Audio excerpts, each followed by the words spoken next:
যখন সারা বিশ্ব ফুঁসে উঠেছে তখন হাঙ্গেরি সফর শেষে কিন্তু নেতানিয়াহুর ফেরার কথা ইসরায়েলে, কিন্তু নেতানিয়াহুকে ডেকে নেওয়া হয়েছে ট্রাম্পের সাথে মিটিং করার জন্য।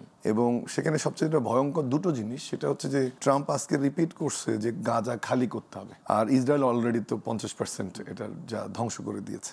আর সেকেন্ড আরেকটা জিনিস, যে এত বড় আলোচনা ছাপিয়ে সেখানে আলোচনায় আরেকটা স্থান পেয়েছে যে ইরানের পরমাণু শক্তি এবং তার ক্ষেত্রে ডিটারেন্স কি হবে এবং সেখানে ইসরায়েলের সহায়তা কিভাবে নিশ্চিত করবে সেটা। যেখানে এত হত্যাকাণ্ড ঘটছে, আলোচনায় অন্যতম একটা বিষয় ছিল যে জিম্মি যারা বাকি আছে তাদেরকে কিভাবে মুক্ত করা যাবে। কিন্তু 18 তারিখের পরে যে বর্বরতা, যে নৃশংসতা, প্রতিদিন 100 আহত বা 100 শিশু আহত বা নিহত হওয়া, রাফা তো 50% ডিস্ট্রয়েড বলা হতো, 90% ডিস্ট্রয়েড ইনফ্যাক্ট, এবং প্রায় 50,000 ঘরবাড়ি ধ্বংস করা আছে, যেটা মাহবুব ভাই বললো যে ওখানে আসলে আমিও যখন দেখি নিউজগুলো কোনোটা কোনো কিছু বাকি নেই। এবং সবচেয়ে ঘৃণ্যতম কাজ হচ্ছে যে ইন্দোনেশিয়ার সাপোর্টে কিন্তু সবচেয়ে বিগেস্ট একটা ম্যাটারনিটি হসপিটাল সেখানে ছিল, আপনি জানেন যে সেটাও ধ্বংস করে দেওয়া হয়েছে, মানে কোনো রকম লিভিং এলিমেন্ট নাই। কিন্তু আশ্চর্যজনক হচ্ছে যে এই সব কিছু ছাড়িয়ে তারা আলোচনা করছে যে ডেকে নিয়ে যে সিম্বলিক মেসেজটা দেওয়ার চেষ্টা করলো। আমার মনে হয় আপনার প্রশ্নের উত্তরটা এখানে আছে, যে আমি একজনকে একটা ভিজিট প্ল্যানই ছিল না,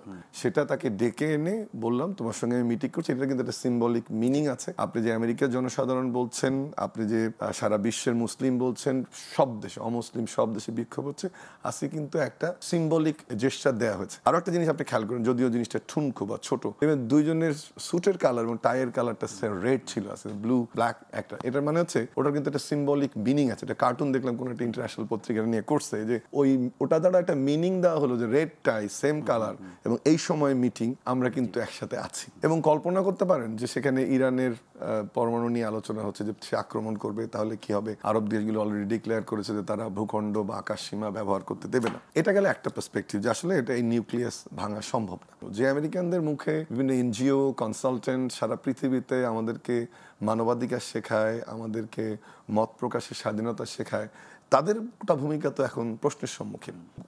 এর আগের বিশ্ববিদ্যালয়গুলো যখন ফুঁসে উঠলো তখন যেভাবে হ্যান্ডেল করা হয়েছিল, এবার কিন্তু বাইডেন এক ধরনের আমেরিকান যে style of management, crisis, crime, তারপর অনেক নির্যাতন হয়েছে, কিন্তু এবার তো প্রথম দিয়েই সব এলোমেলো হয়ে গেল। তাহলে ওই জায়গাটাতে আপনার পাওয়ার কিছু নেই। যতদিন পর্যন্ত ইকোনমি, পলিটিক্স এবং ব্যুরোক্র্যাট, ইন্টারন্যাশনাল ইস্যুস যতদিন পর্যন্ত এদের হাতে বা ইহুদিদের সাপোর্ট থাকবে, এটা ডিফিকাল্ট। বাট আমি বলছি না যে অপরাজয়। একটা জায়গায় কিন্তু আমার মানে এবারে আপনারা দুজনে আমার সিনিয়র, বাট এই পরিমাণ বিক্ষোভ ইসরায়েল নিয়ে গত 3-4 দিনে যা হচ্ছে, আমার কিন্তু গত বছর কিন্তু বাইডেন প্রেসিডেন্ট থাকা অবস্থায় দিনের পর দিন গোটা আমেরিকাতে হচ্ছে, ইউরোপের বিভিন্ন দেশে, আমি এবার ফ্রান্সে, জার্মানিতে, বহু সারা পৃথিবীতে কিন্তু এবারেরটা ব্যাপ্তিটা বড় এবং সব জায়গায় তার তো কোনো প্রভাব পড়ছে না। সেটাই বলছি যে যদি আমি মনে করি যে এটা কন্টিনিউ করা উচিত। এবং এখানে আরেকটা জিনিস, আমরা ওয়াইসি কে যে জন্য ওয়াইসি প্রতিষ্ঠিত হলো এবং ওয়াইসি কে যেভাবে আমরা দেখতে চাই সেটা যেমন একদিকে হয়, ওয়াইসি, আরব লীগ, জাতিসংঘ, আরব লীগ যেটা আছে, ইউরোপিয়ান ইউনিয়ন যেটা,